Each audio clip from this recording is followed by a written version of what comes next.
Hi friends, welcome to Kiruthis Madurai kitchen. நம்ம இன்றைக்கி மதுரை ஃபேமஸான பட்டர் பன் தான் செய்ய போகிறோம். அதுக்கு பன்னு, பட்டர், அப்புறம் ஜீனி, காய்ச்சி ஆற வச்ச பால் எல்லாத்தையும் எடுத்து தனியாக வச்சுக்கலாம். அப்புறம் பன்னை வந்து இந்த மாதிரி ரெண்டாக கட் பண்ணி எடுத்து வச்சுக்கலாம். அதில் நம்ம நடுவில் தேவையான அளவுக்கு பட்டர் ஆட் பண்ணிக்கலாம்.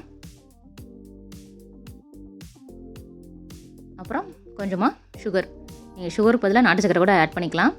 பட் இதுதான் நல்லா ஸ்வீட்னஸ் கிடைக்கும், அதனால் நான் சுகர் சேர்த்துருக்கேன்.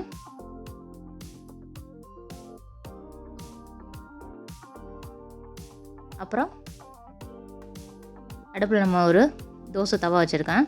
அதில் கொஞ்சமாக பட்டர் ஆட் பண்ணிவிட்டு அடுப்பை வந்து மீடியம் ஃப்ளேம்லேயே வச்சுட்டு அப்புறம் நம்ம ரெடி பண்ணி வச்சுருக்க பன் எல்லாத்தையும் ஆட் பண்ணிக்கலாம். அப்புறம் அது மேலே கொஞ்சமாக பட்டர் ஆட் பண்ணிக்கலாம்.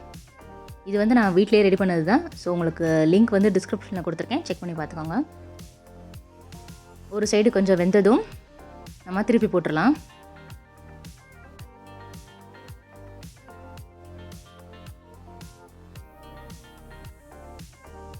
இப்போ கொஞ்சமாக பால் ஆட் பண்ணிக்கலாம். ஸோ பால் ஆட் பண்ணும்போது கொஞ்சம் ப்ரெட்டு வந்து சாஃப்ட்னஸ் கிடைக்கும்.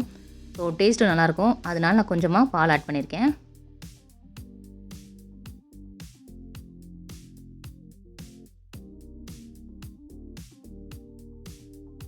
இப்போ ரெண்டு பக்கமும் நல்லா வெந்துடுச்சு, நம்ம திருப்பி போட்டுடலாம்.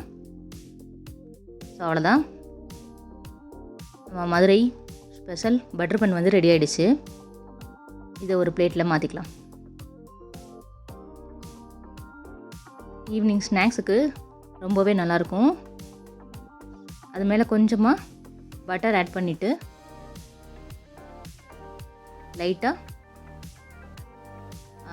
சுகர் தூவி விட்டுட்டு சர்வ் பண்ணலாம். ரொம்பவே சூப்பராக இருக்கும். ஒரு டீ போடுற டயத்தில் நம்ம ஒரு ஸ்வீட் செஞ்சிடலாம். ஸோ ரொம்பவே சிம்பிள், ரொம்பவே டேஸ்டியான Madurai special butter bun ready ஆகிடுச்சு. ஸோ இதே மெத்தடில் நீங்கள் ட்ரை பண்ணி பாருங்கள், ரொம்பவே சூப்பராக இருக்கும். தேங்க்யூ.